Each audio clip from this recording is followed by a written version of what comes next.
इंदौर नाम के एक शहर में एक रीता नाम की लड़की अपने पापा के साथ रहती थी। उसका कोई भाई नहीं था और मम्मी भी नहीं थी। वो बहुत अमीर परिवार से थी। एक बार वो अपने पापा के साथ कहीं जा रही थी। पापा, मुझे बहुत भूख लगी है, मुझे कुछ खाना है। रीटा, मैं जरा पास की दुकान से कुछ खाने के लिए लेकर आता हूँ, तुम यहीं पर मेरा इंतजार करना। और रीता के पापा उसको गाड़ी में बैठा छोड़कर पास के होटल से कुछ खाने के लिए लेने निकल गए। यहाँ तो मैं बोर हो रही हूँ, क्या करूँ, पता नहीं पापा कब आएंगे। तभी उसे दूर एक लड़का राखी बेचता हुआ दिखा। उसका नाम राजेश था। राखी ले लो राखी, सुंदर सुंदर राखी, अपने भाइयों के लिए राखी ले लो राखी। अरे वाह, ये तो बड़ी सुंदर राखी है। ले लो ना एक राखी, ये ले लो ना, बहुत सुंदर है। नहीं, मैं राखी नहीं ले सकती। पर क्यों, ये तो बहुत सुंदर राखी है, भाई की कलाई पर बहुत सुंदर लगेगी। हाँ, राखियाँ तो बहुत सुंदर हैं, पर जिसे राखी बांधू वैसा मेरा कोई भाई नहीं है। मेरी भी कोई बहन नहीं है, ऐसा करो तुम मुझे राखी बांध लेना। रीता खुश हो जाती है और तभी दूर से उसको उसके पापा आते हुए दिखते हैं। 4 दिन बाद राखी है, मैं यहीं पर आकर तुम्हें राखी बांधूंगी, तुम मेरा इंतजार करना भैया। अभी मेरे पापा आ रहे हैं, वो तुमसे बात करते हुए देखेंगे तो बहुत नाराज होंगे, अभी तुम जाओ। राजेश अपने आप को भाई सुनकर बहुत खुश होता है और उससे वहाँ पर आकर राखी बंधवाने के लिए मान जाता है। 4 दिन बाद जब राखी का दिन आता है तब राखी लेकर रीता उसी जगह पहुँचती है और राजेश को राखी बांधती है। बहन, राखी तो तूने मुझे बांधी है, पर मेरे पास कुछ नहीं तुझे देने के लिए। मैं खुद एक गरीब लड़का हूँ और तुम एक अमीर, मैं तुझे क्या दे सकता हूँ। भाई, मैंने राखी तुमसे कुछ लेने के लिए नहीं बांधी, एक रिश्ते के लिए बांधी है। आज से तुम मेरे भाई और मैं तुम्हारी बहन। और वो राजेश का हाथ पकड़कर अपने दोस्तों से मिलवाने ले जाती है, पर राजेश के फटे पुराने कपड़े देखकर सब उसका मजाक उड़ाते हैं। अरे रीटा, क्या पूरी दुनिया में तुझे और कोई भाई नहीं मिला? ये देख, इसके पास तो कुछ कपड़े भी नहीं है, इस गरीब को तूने भाई बनाया। जैसे भी हैं मेरे भाई हैं, तुम्हें इससे क्या, तुम सब जाकर अपना काम करो। ये सुनकर रीता को बहुत बुरा लगता है और रीता राजेश को लेकर दुकान पर पहुंचती है और उसको कुछ नए कपड़े दिला देती है। रीटा, इतने महंगे कपड़े मैंने कभी नहीं पहने, मैं ये महंगे कपड़े नहीं ले सकता। कोई महंगे नहीं है भाई, ये कपड़े मेरी तरफ से राखी का गिफ्ट है तुम्हारे लिए। राजेश उन्हें लेकर बहुत खुश होता है। इसी तरह दोनों अक्सर मिला करते और बहुत सारी बातें किया करते। राजेश को बहन का प्यार मिला और रीता को भाई का। कुछ समय बीत जाता है और अगली राखी का त्योहार आता है। राजेश वहीं पर रीता का इंतजार करता है। सुबह से शाम हो जाती है पर रीता नहीं आती। राजेश उसको ढूंढता हुआ उसके घर पहुंच जाता है। उसकी बहुत बड़ी हवेली देखकर हैरान रह जाता है और अंदर जाने लगता है। अरे, कहाँ जा रहे हो लड़के? मुझे रीटा से मिलना है। अरे, रीटा मैडम से कोई नहीं मिल सकता, और वैसे भी तुम हो कौन जो रीटा बेबी से मिलना चाहते हो? मैं रीटा का भाई हूँ। तुम रीटा के भाई हो? रीटा का तो कोई भाई नहीं है, और रीटा बेबी को तुम ही मिले थे भाई बनाने के लिए। अरे जाओ, किसी और को बेवकूफ बनाना।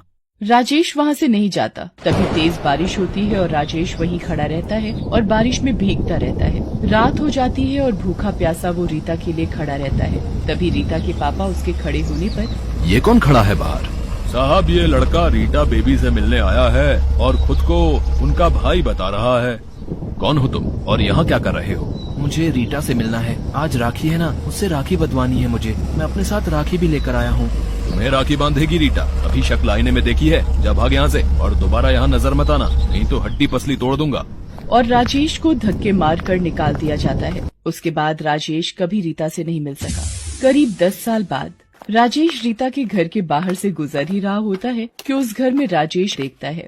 रीटा बेटी, जल्दी नीचे आओ, कुछ दिखाना है तुम्हें। मेरी बहन वापस आ गई। और राजेश रीता को आवाज देता है और रीता उसके पास आ जाती है। रीटा, तुम इतने सालों से कहाँ थी? मैं हर राखी पर तुम्हारा यहाँ इंतजार कर रहा था। कौन हो तुम? भूल गई रीटा, आज से 10 साल पहले तुमने मुझे राखी बांधी और मुझे अपना भाई बनाया था। क्या बक रहे हो तुम? मैं तुम जैसे छोटे लोगों को अपना रिश्तेदार बनाऊंगी क्या? ये सब झूठ है। नहीं रीटा, ये सच है। तुम मुझे अपना भाई कहती थी और मैं राखी बेचता था। तुमने 10 साल पहले मुझसे ही राखी खरीद कर मुझे ही बांधी थी। मुझे ऐसा कुछ याद नहीं, और अगर ऐसा हुआ भी है तो वो मेरे बचपन की बात थी। अब सब भूल जाओ, मेरा कोई भाई नहीं है और मैं तुमको अपना भाई क्यों बनाऊंगी? सिक्योरिटी, इसे यहाँ से निकालो। पता नहीं कहाँ से आ जाते हैं गरीब लोग।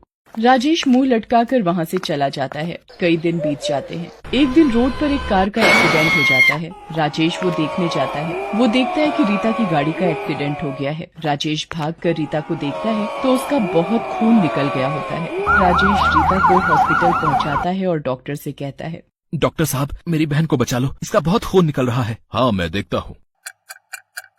डॉक्टर, मेरी बहन ठीक तो है ना? उसको कुछ हुआ तो नहीं? राजेश, एक्सीडेंट में तुम्हारी बहन की आंखें चली गई हैं। ये क्या कह रहे हो डॉक्टर साहब? संभालो अपने आप को राजेश। अब क्या होगा मेरी बहन का?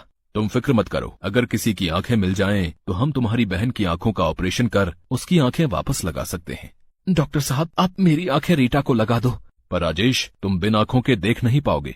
मुझे इसका कोई मलाल नहीं डॉक्टर साहब, आप मेरी आंखें रीटा को दे दो, मैं उसकी नजरों से दुनिया देखूंगा। राजेश एक पत्र लिखता है और डॉक्टर को देता है और कहता है, डॉक्टर साहब, जब मेरी बहन रीटा की आंखें लग जाएं, तब आप उसे ये पत्र दे देना, पर किसी को भी मेरे बारे में नहीं बताना, ना ही मेरा पता। ठीक है राजेश, जैसा तुमको सही लगे। और डॉक्टर राजेश को आंखें दान करने के लिए ऑपरेशन थिएटर में आने के लिए कहते हैं। राजेश जाने से पहले रीता के पापा को उसके एक्सीडेंट के बारे में बता देता है। हेलो अंकल, रीटा का एक्सीडेंट हो गया है, वो सिटी हॉस्पिटल में है, जल्दी आओ। आप कौन बोल रहे हो और ये एक्सीडेंट कैसे हुआ? अंकल, रीटा की गाड़ी एक ट्रक से टकरा गई थी, जिससे उसका एक्सीडेंट हो गया। रीटा की हालत नाजुक है, आप जल्दी आ जाओ। राजेश के फोन के बाद रीता के पापा हॉस्पिटल पहुंच जाते हैं। उधर राजेश अपनी आंखें रीता को दान कर देता है और वहां से चला जाता है। डॉक्टर साहब, अब मेरी बेटी कैसी है? अब आपकी बेटी बिल्कुल ठीक है, किसी ने अपनी आंखें देकर रीटा की आंखों की रोशनी लौटाई है। कौन है वो डॉक्टर साहब? मुझे उससे मिलना है। सॉरी, पर हम उसका नाम और पता नहीं बता सकते, उसने मना किया है।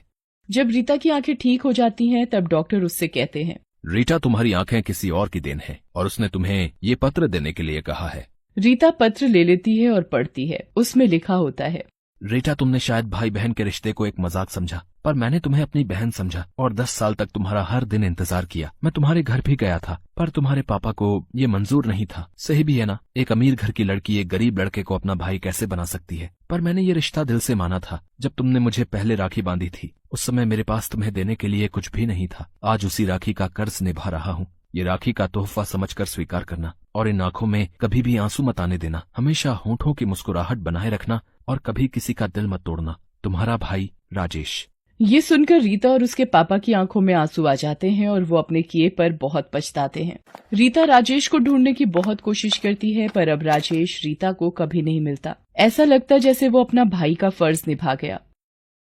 इन सबका जिम्मेदार मैं हूँ बेटी। पैसे के लालच में मैंने तुम दोनों का भाई बहन का रिश्ता तोड़ दिया। पर अब पछताने से दोनों का रिश्ता वापस नहीं आ सकता था।